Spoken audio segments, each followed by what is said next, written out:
I'm Emily Burak. And I'm Sarah Crow, and we're here to welcome you to this incredibly special program. Does anyone here know who our special guest is today? Yeah. I can't hear. What's the name? Yay! Yeah, Sarah, have you read any Tui Sutherland books? Well, I know she's written some of our favorite books, and books that you might have read too, like Wings of Fire, The Dragonette Prophecy. Have you ever read the one that comes after that, Sarah, The Lost Heir? Well, I want to know, how many books are there? Well, there are a lot, right? Does anyone know? Well, there are more than just the Wings of Fire books, and I know that Tui will talk about all of them, and I understand that she's been working on a new one for next year, so that'd be really cool. Oh, well, that is so exciting. So before we ask Tui to come out, we think we should say hello to our friends Lita and Dave Judge. So Lita and Dave are here in the front row, and they are super good friends of the New Hampshire Book Festival, and it's because they're friends of Tui's that Tui is here, so yay.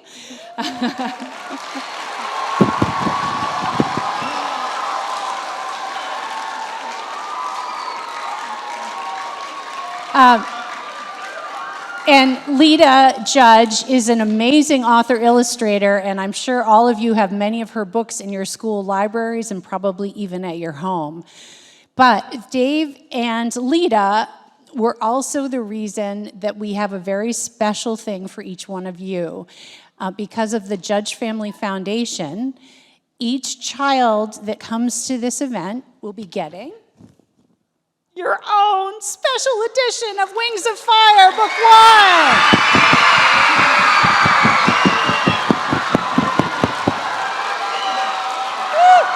Look how beautiful it is. It has this, did you see, can you all see? It has a beautiful, yes, a special note from Tui inside.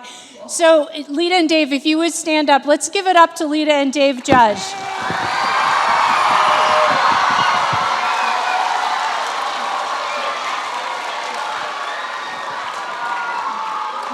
Okay, you guys. So let's get on with the show. Please welcome on stage our moderator, New Hampshire Public Radio's Taylor Quimby. Hey, Taylor. Hey, welcome. And now, please welcome the wonderful, amazing Tui Sutherland.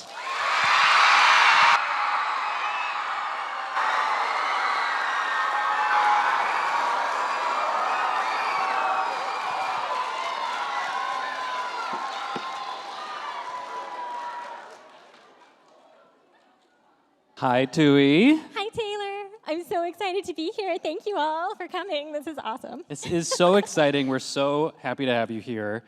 And I think before we get started, I was thinking maybe we can get to know the folks in the audience just a little bit. Yeah, sure. Okay, so what I wanted to know is, and I just want you to shout out, give me a big dragon shout, if you just recently discovered Wings of Fire and Tui's books. Give a shout if you just recently discovered the books.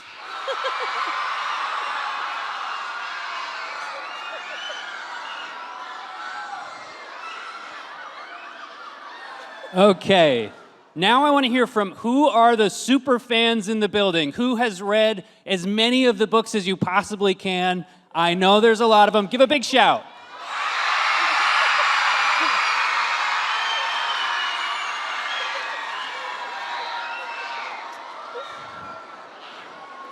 That was very dragon-worthy. Yeah. So I've got some of your wonderful questions that you all submitted. I'm going to be asking some of those questions of Tui. I've got some questions of my own. And so what I want from folks here is when you hear me call out your school before I ask a question, I just want to hear where you are in the building. So I'll get a big shout for every school, okay? Deal? Okay, great. So Tui, I wanted to basically start with you when you were the age of our audience here. Were you a fan of fantasy stories from a really young age? Oh my gosh, yes. Yeah, absolutely. So I grew up in South America. Like I was born in Venezuela, and then I lived in Paraguay until 5th grade.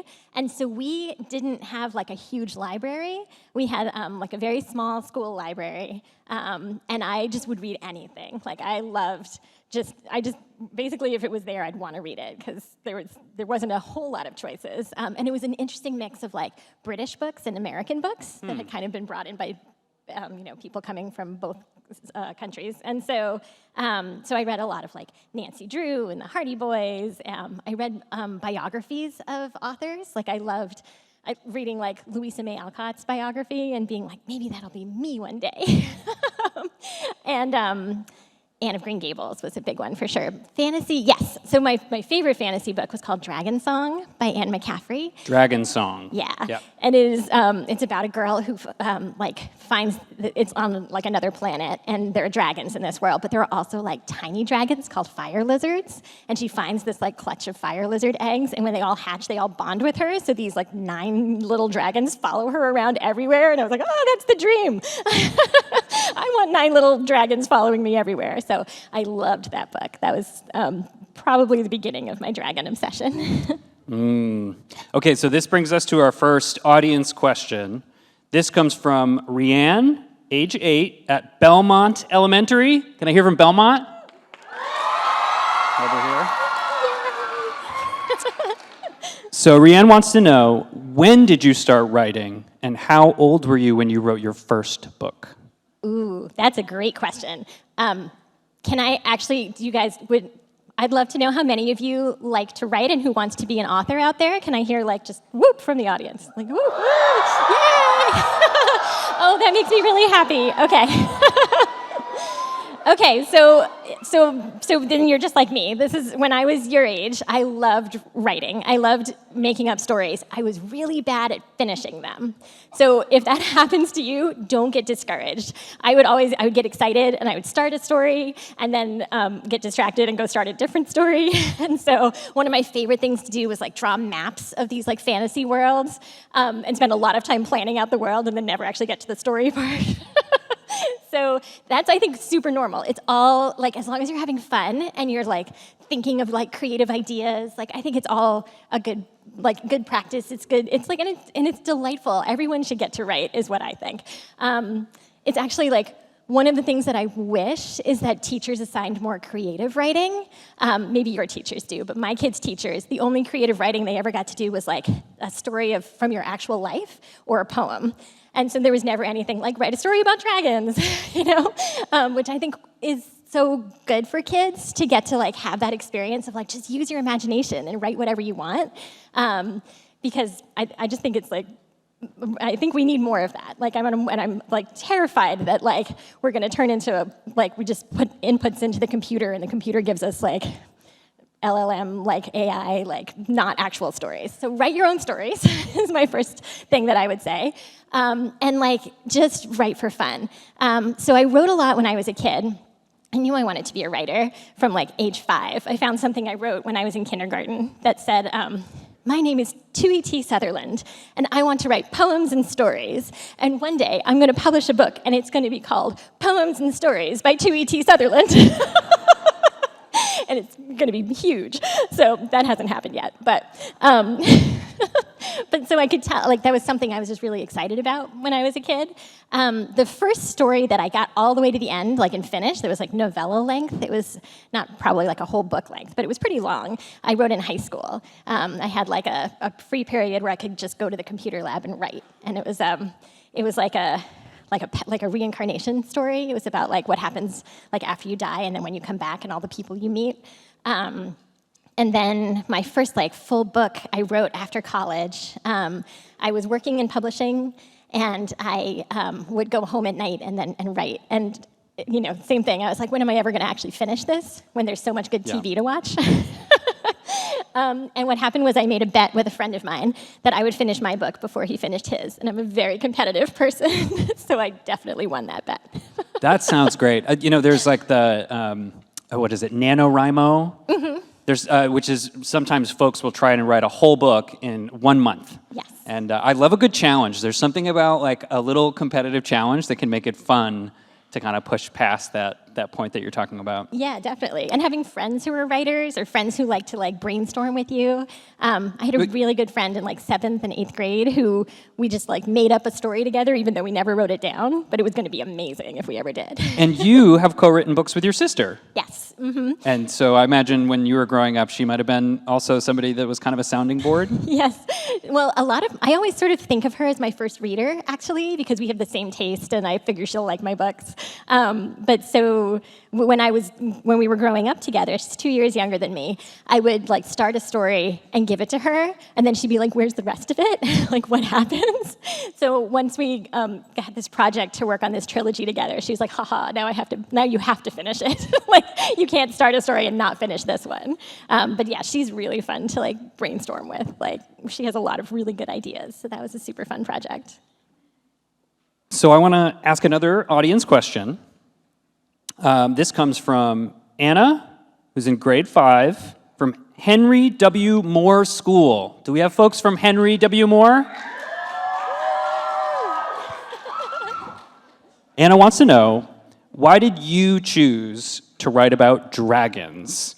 Which, if I can add to your question, I just think about there's so many thousands of years of dragon mythology and stories. So, what did you want to be able to bring to it to add to it? Sure. Well, so like I said, I've always loved dragons. I think they're just awesome. I think, so one of the things that I think books are for is seeing the world from another perspective. Like, I feel like the whole point of reading is like building empathy and seeing like outside of your own like experience.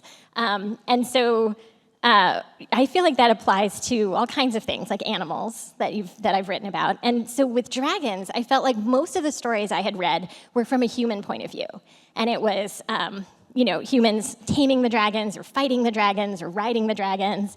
And the dragons never got centered in the story. They were always this sort of like, often like a scary animal. Yeah. And so I was like, what would it be like to be that dragon? Like, what would it be like to just be hanging out in your cave with your treasure, and then something shows up and tries to poke you with a sharp thing and take your treasure away? Like, how do they feel about that? And I also thought, well, then in most of these stories, I don't feel like the human shouldn't win that fight. Like, the dragon would be like, I'm just going to eat that. They do seem outmatched. Yeah, right? Why are the humans always in charge in these stories, is what I thought. And so I started thinking about taking this this creature that we all have this image of in our heads and trying to get inside them and what it would be like. And then I started imagining sort of the whole world of Wings of Fire. And it got me thinking about, the possibilities of like, what's it like to be in a prophecy, and what does that mean for your life if you're being told that you have to fulfill this destiny. And so the dragons became very human to me. Like, it was I feel like I'm still getting to explore like all of the feelings that we have, except that my characters can also fly and like set things on fire if they want to, most of them. So it's kind of like writing about superheroes, but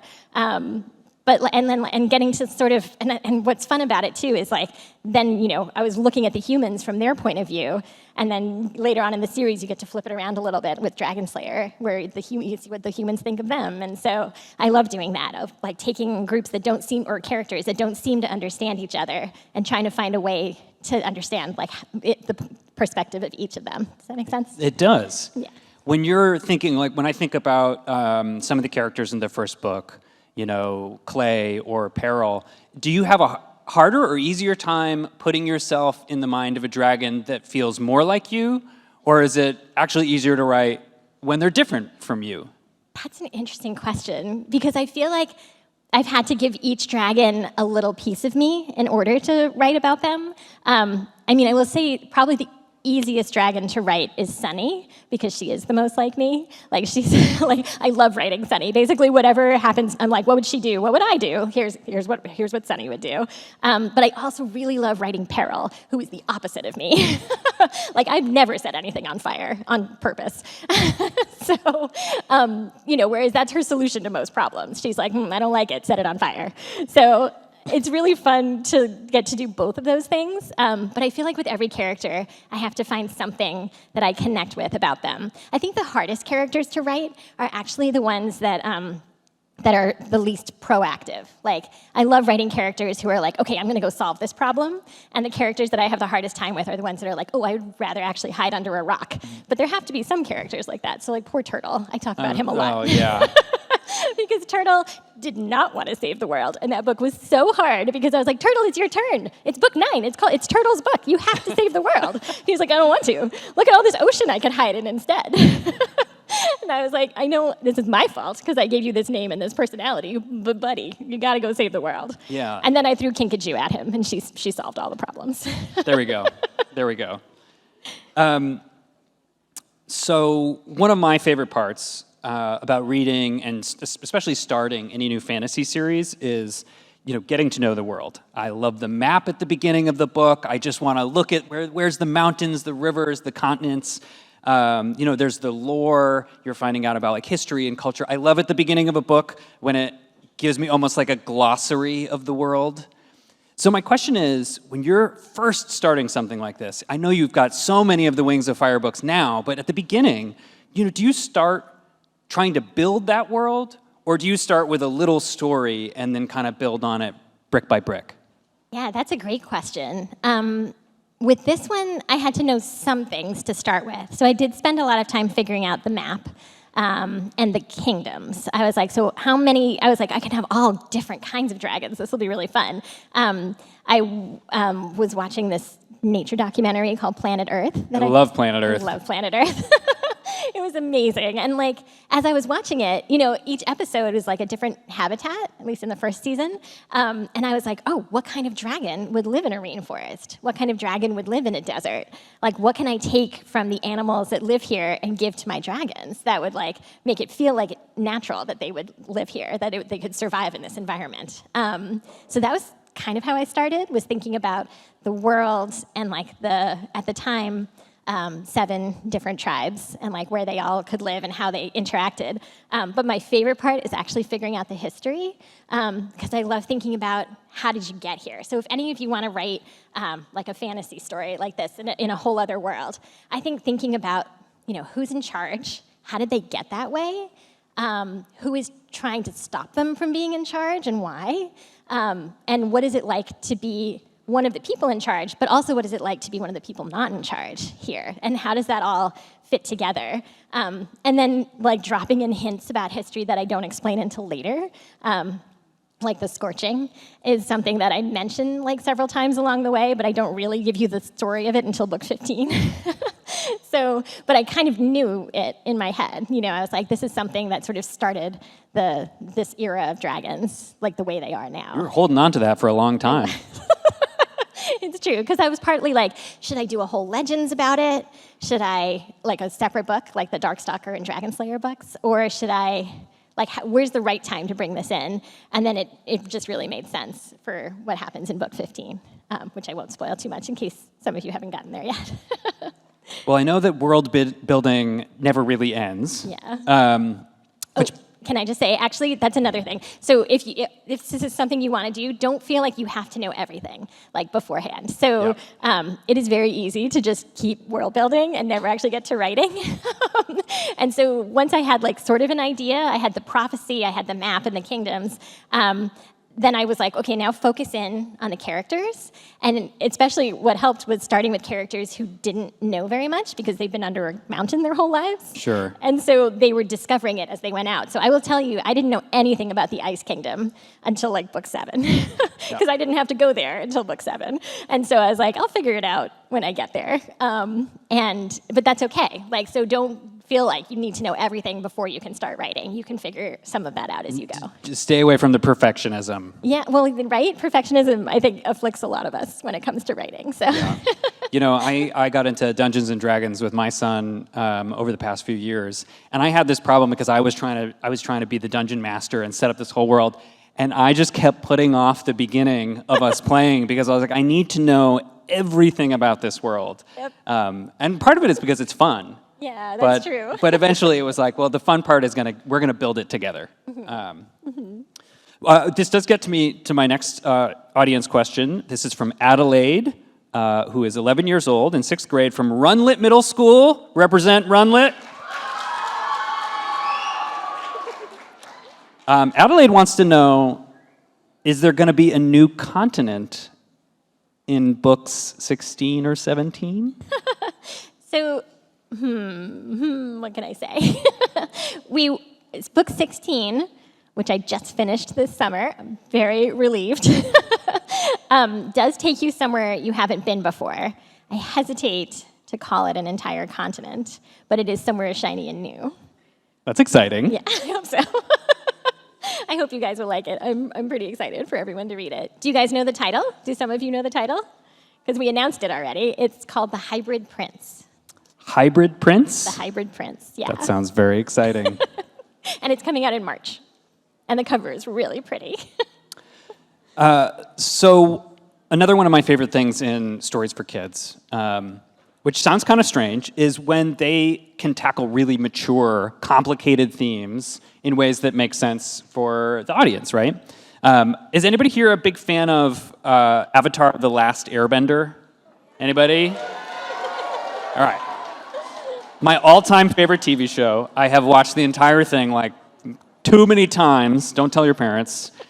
But I think it's a really good example of this, right? You know, it's a story for kids, but we're dealing with war and violence and a lot of really mature themes. And as I read the first Wings of Fire book, I was like, I really feel some of that here too. You know, you're tackling also a violent, long-lasting war and disruption. Also, some pretty complicated foster parents who arguably are doing for a good reason, but they're not great. Very great about it. It's true. Yeah. I mean, I think you can. I will say I think you can do some things with dragons that would be harder to do with humans. Sure. Like it would be. This would be a different story if it was set in the real world and everyone was a human. It would be so sad. Whereas here, you're like, they're dragons and they're going to fly away and be okay. So, but yeah, I do think that that kids can handle it. I mean, I think that. This was actually, it was advice from my writing group when I first started working on this, is that they were like, the war needs to feel real. It needs to feel like there are stakes. You can't just have 5 little dragons being like, la-di-da, the world is great, and we're also going to save it. No, you have to have something that they're saving it from. And that's why you get those scenes where it's like, the things that are happening are scary, and like you can be different. You don't have to be like these terrible adult dragons.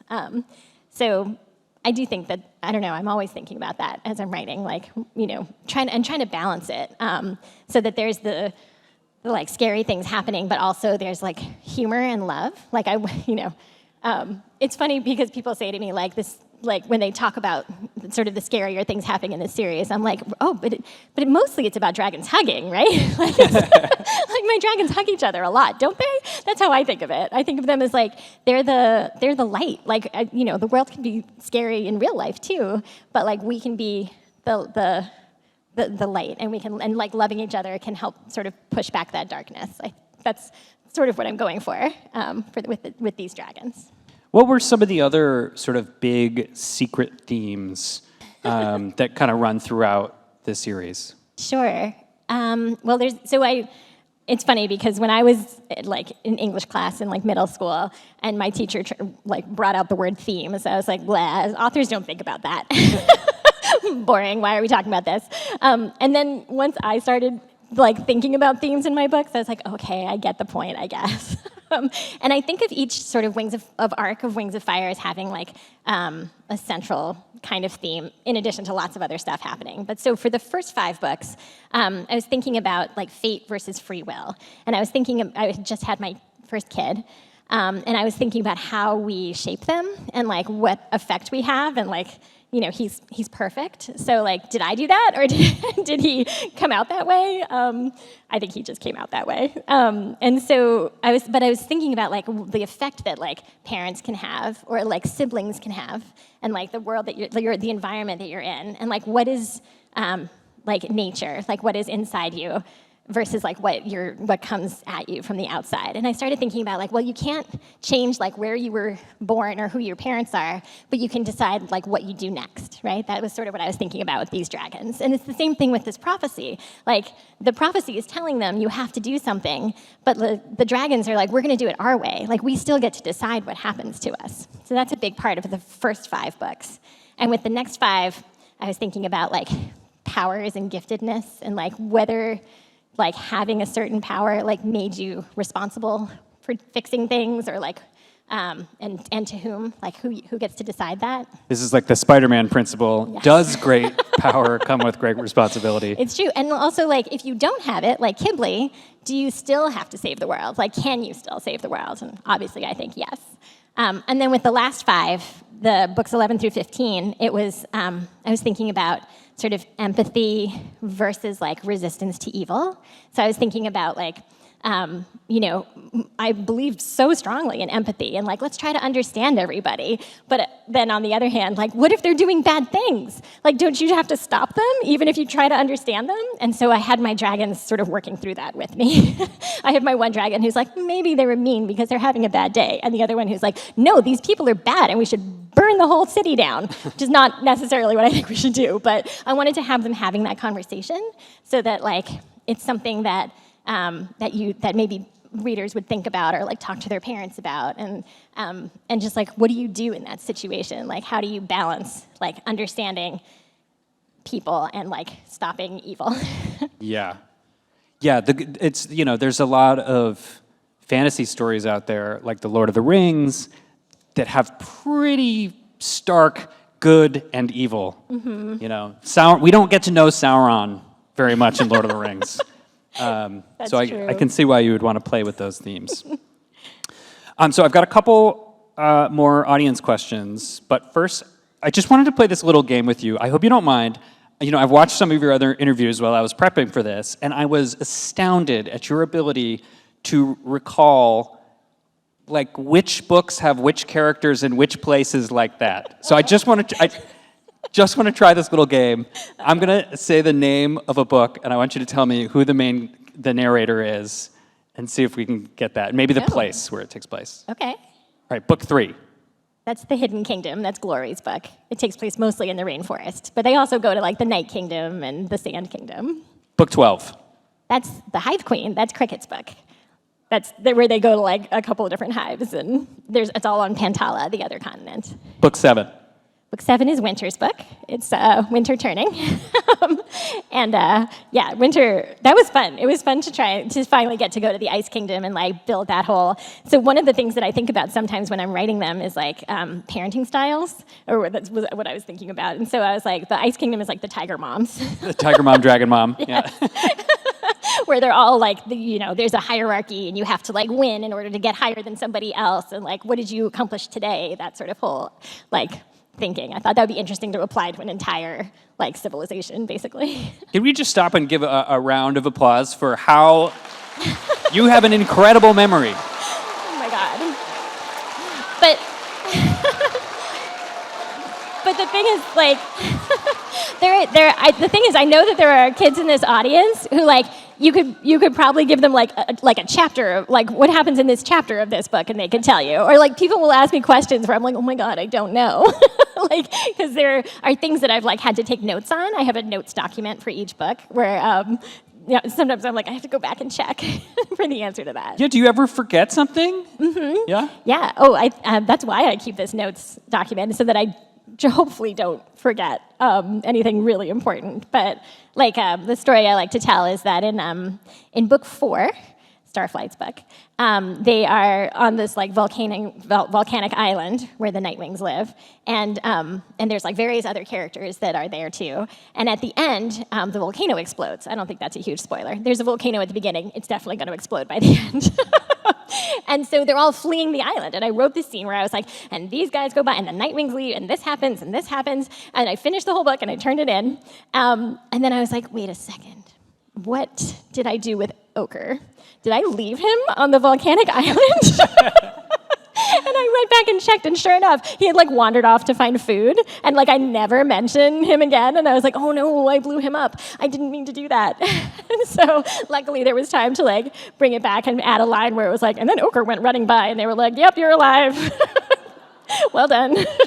So I always worry about things like that I'll forget like some very important character. And I know that your readers would have caught that. They would have been like, what happened? Yeah. Where is he? Absolutely. What'd you do to him? Okay, so this next question comes from Cece, age 10, who goes to Antrim Elementary. Antrim?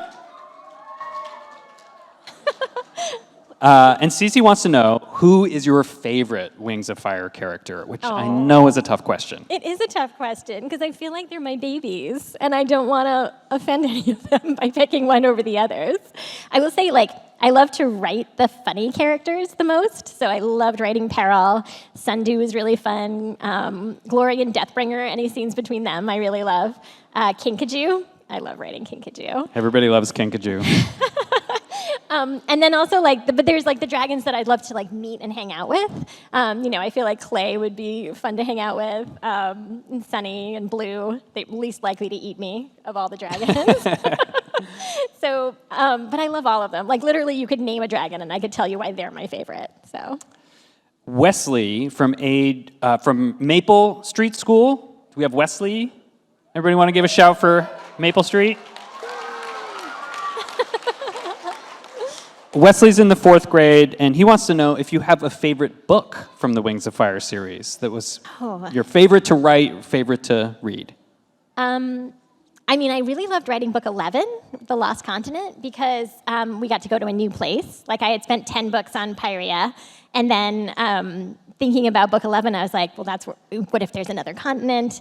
What's their history? And the only thing I knew was that, like, 1,000 years ago, one dragon went from Pyrea to Pantala, and she could see the future. And I was like, imagine that you're living on this other continent, and this dragon shows up who's like, I can make everything better by telling you what's going to happen, and like warning you. And so and then I was like, what would have happened in that interim, like based around her arrival?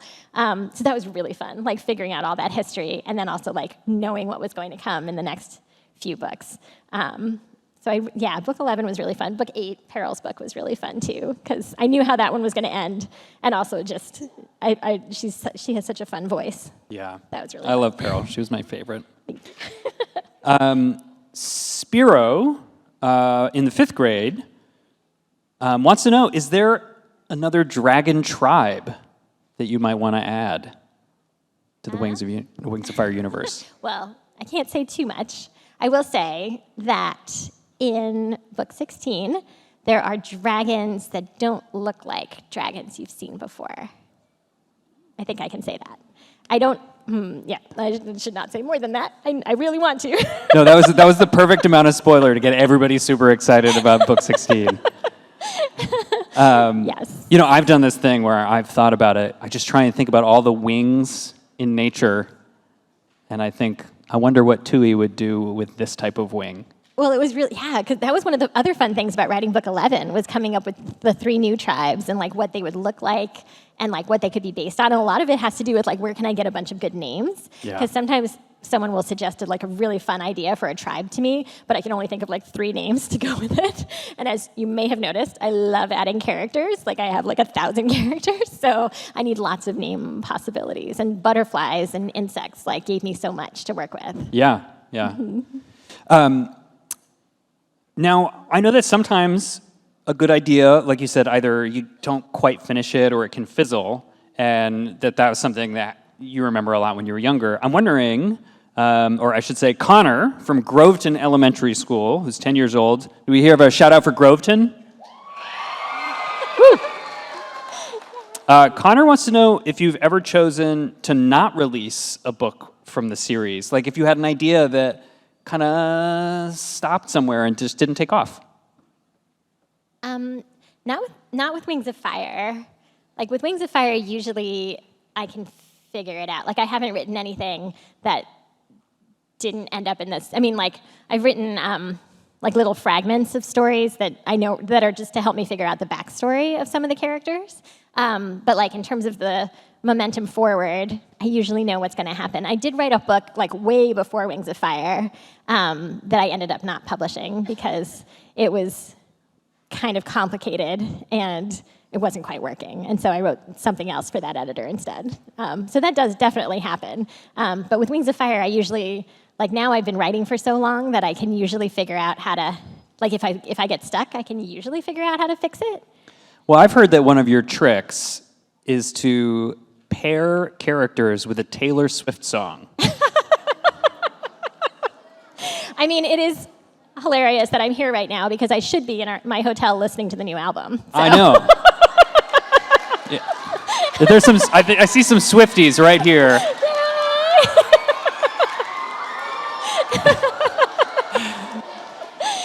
I'm very excited about it, I have to say. Well, and what's interesting, I've been thinking, so one of the sort of themes, I think, which came up in book 15, but also like carries into book 16, is like what art can do for us when the rest of the world is stressful. And for me, looking forward to this album has like really gotten me through like the last 9 months. So, I mean, I didn't even know it was coming until like 3 months ago, but still just like knowing it was coming and like getting excited. Like I feel like it does make a difference to people to have something to look forward to like that, you know? And then something that you can just like, and so this is something I deal with a little bit in book 16 is like the ways that art like helps us and inspires. I mean, I think there could be a feeling like when you want to write a story, you know, it's all got to be sort of trapped in your own head and it comes from you. But you can take inspiration from a lot of different things. It could be a painting, it could be a song, it could be a video game. And by, you know, sort of taking that inspiration and then moving a few steps away, you know, something that you love can start to become your own, right? Yeah, absolutely. And it could just make you think about things a different way. Like, I mean, books definitely do that for me. And art, like you said. So there's, I actually just read a book that my son picked up in the library, and I was like, oh, I'll just skim through this pretty quick. And I realized I couldn't. It's called Tales of the Inner City, or Tales from the Inner City, I think, by Sean Tan. And it is, it's like a collection of paintings, and then a short story about each painting. And they're like animals in like a city. And so there's like a painting of these like giant snails like outside a subway station, or there's a painting of like horses on a highway, and the stories are very like thoughtful, but the paintings also, I just wanted to stare at them. Like I just wanted to like slow down and like look at them all day. I love that. It was amazing. It's a beautiful book. I want to go buy all the paintings. There was a whole series of like about a dog, and it was about, like the human and the dog, and it's like a series where it's like going through time, and like it's like a different human and a different dog, but you kind of feel like they're being reincarnated, and then at the end they like find each other again. Oh my God, I like totally cried. So anyway, I do think that I think that art, and that's what it's for. I think it like can mean a lot. Well, speaking of art, obviously the Wings of Fire series is not just a bunch of novels. There's also the graphic novels. Mm-hmm. How many folks here have read some of the graphic novels? Oh, I see lots of hands. Awesome. So what was that process like? Did you get to, you know, have a say in choosing an artist and sort of helping to visualize what the books were going to look like? Oh, yeah. So it was Scholastic's idea. They were like, wouldn't it be fun to make these into graphic novels? And my kids love graphic novels. We read them all the time. Same. So I was like, yes, I'm very excited about this. And we looked at a few artists and chose Mike Holmes, who is amazing. Like, he's also the nicest human, which is lovely. But just like the number of dragons he can draw. Like, there's just, you know, pages and pages. And he does it seems like really fast, but like they're wonderful. So it's been really great. Like it's been lovely to see like some of the things that are only described in the novels like kind of come to life. I feel like they complement each other. Like I sort of hope that anyone who reads the graphic novels will eventually read the novels too, because there's a lot we can't put in we can't fit into the graphic novels. Yeah. And I think a lot of jokes actually. Like I think it's actually there's so much inner monologue in the books. that doesn't make sense to fit into like those tiny little thought bubbles in the graphic novels. But so I hope that they go together, kind of. But yeah, no, I think Mike does an incredible job, and so does Marta, who does the colors. I love that part. I love seeing it all sort of like come to life that way. Does that thing happen for you? You know, sometimes there will be like a book that I love, and then they make a movie or a TV show based off of that book. And even if I love it, it's like my imagination starts to move towards it. So like, do you start when you're writing to picture the illustrated dragons that are in the graphic novels now? An interesting question. Like, not consciously, but I will say it didn't occur to me until after. So Joy Ang does the covers of the books, and she did the cover, obviously, of book 3, which is Glory's story. And Glory is a rainwing. So when I was writing her, I was like, she just changes color all the time. She could be any color she wants. But then when Joy sent in the art for the cover of book 3, I was like, sure, that's beautiful. I love it. And now that's what Glory looks like to everybody. Like, you just, and so when you get like a toy Glory, she has all the colors that are on that cover. It's like she's fixed in time. Yes, which is fine. I mean, I know that Glory is out there changing colors whenever she wants. But it didn't occur to me until afterwards. And Mike got to do Kinkajou. And so Kinkajou is like yellow and pink in everyone's mind, which is also lovely. But she too is a rainwing and could be any color she wants. So it's fascinating to kind of to realize that can happen. But I have no complaints. Like, I think Mike has done such a good job that it turned out like I think it's okay to have those images in my head, I guess. Well, I feel like there's something different about graphic novels to novels. There's also an Amazon TV show in the works. Who would be excited to see Wings of Fire turned into a TV show? We get a shout?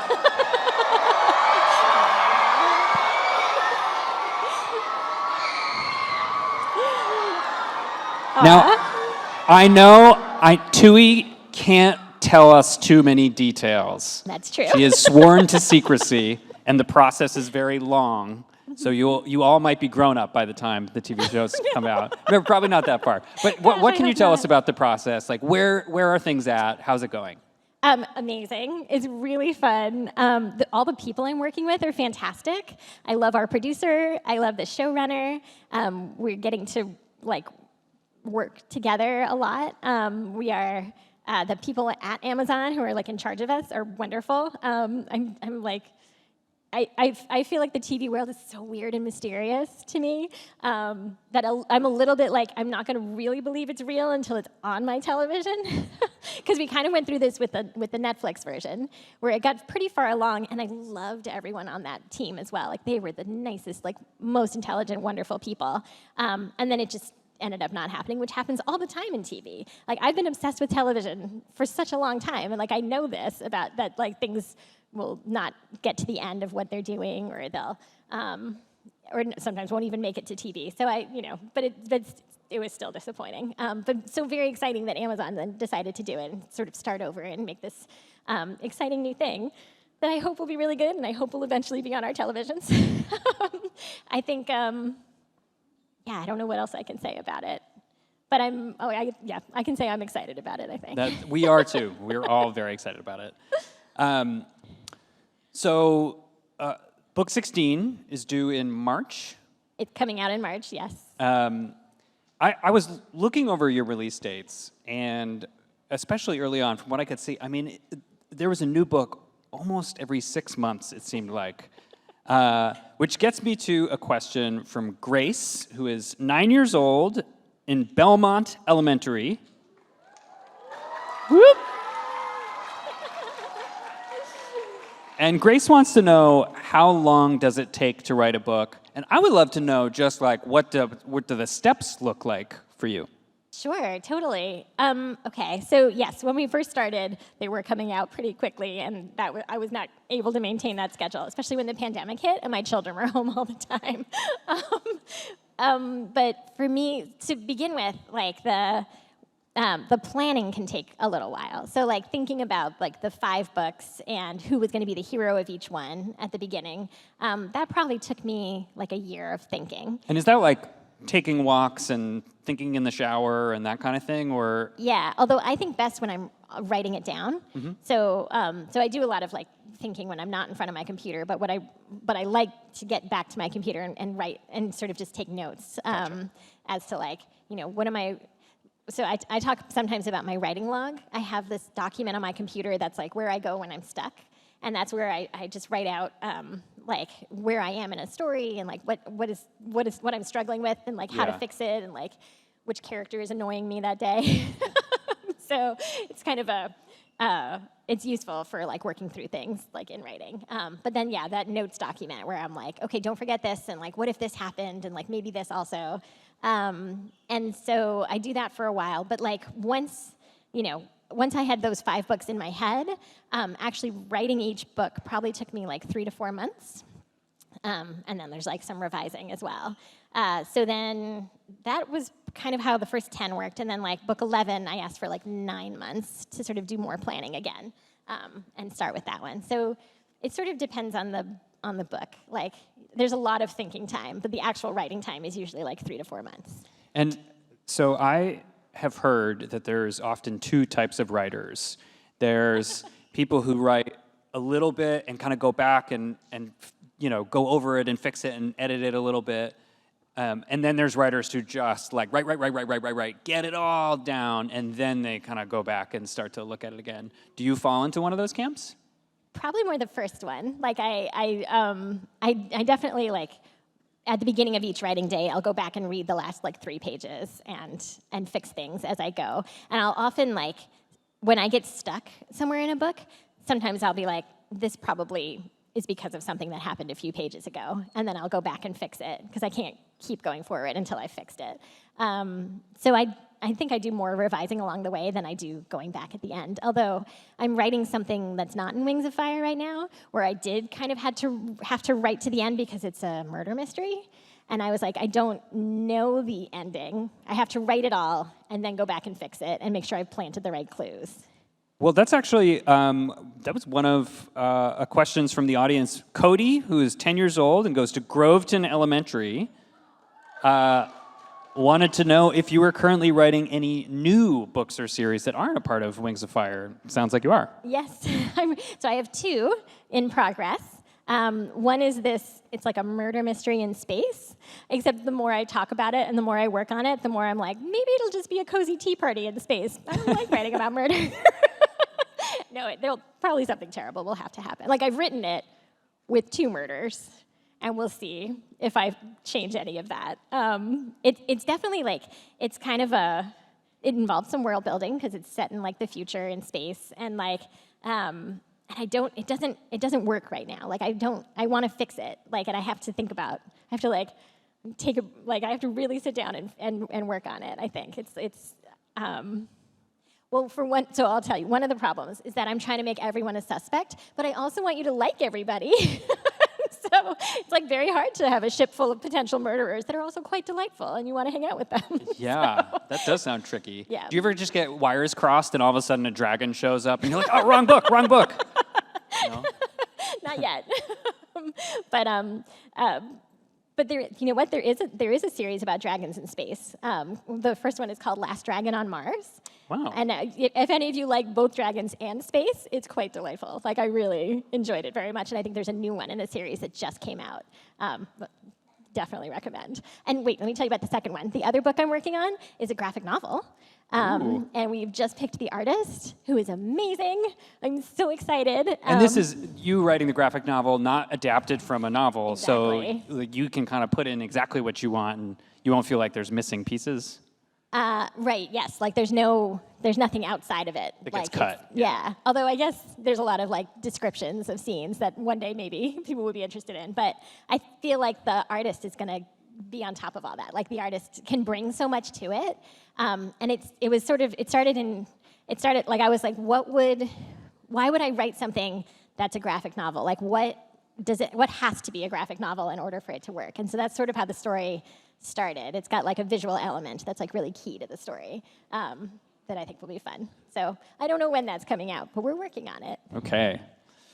I've just got a couple questions left. And this is our last question from the audience. I just want to say a big thank you to everybody out there who submitted these questions. It's so nice to hear your voices and to be able to ask Tui all these really thoughtful questions. This last one comes from Logan, who is 10 years old, also from Groveton Elementary. And Logan wants to know, what would you be if you weren't an author? Well, there's the fantasy version and the real life version. So the fantasy version is I would be the voice of a cartoon character. I think it would be really fun. And I think I have a voice that would lend itself to certain types of cartoon characters. So I always thought that would be a really exciting career. But more realistically, I'd probably be a librarian because I love libraries and I love librarians. They're the best people. So.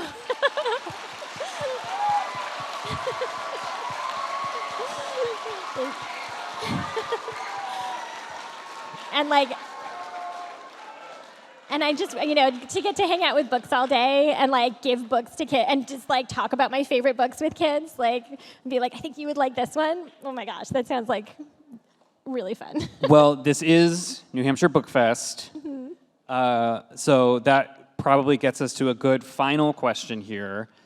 We are always looking for good recommendations for other things to read. So what are you reading right now that you want to recommend that you are loving? Oh, right now I'm reading a book that's, oh gosh, I'm going to get the title wrong. It's it's Once Upon a Time Again or Another Once Upon a Time. It's by Roxana. Oh my God, I'm so sorry. That's okay. Anyway, it's great. But my list that I brought, there's an author here at the book festival named Lisa Stringfellow, who has 2 books out. Her first one was called A Comb of Wishes, and it is amazing. I loved it so much. And her second one is also great. It's called Kingdom of Dust, so I highly recommend those. There's a graphic novel called Beetle in the Hollow Bones that has a sequel out that I read Great this year. title. Yeah, it is, and it's also the art is amazing. It's and the story is really fun. I really liked that one. The Scholomance trilogy by Naomi Novik, sort of for older readers. The first one is called A Deadly Education, and it's about this magic school, but it's kind of an evil magic school. The school itself is trying to kill all the students, or there are monsters in it. The school, it's very complicated but really good. It's a really fun series. And Girl from the Sea is another one of my favorite graphic novels by Molly Ostertag. And I always like to bring up Where the Mountain Meets the Moon, because speaking of dragons, all of Grace Lynn's books, she has a new one with dragons in it too that's really great.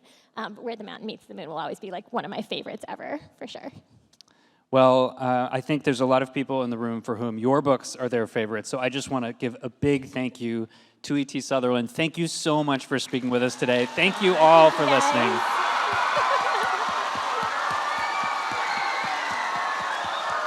Thank you so much.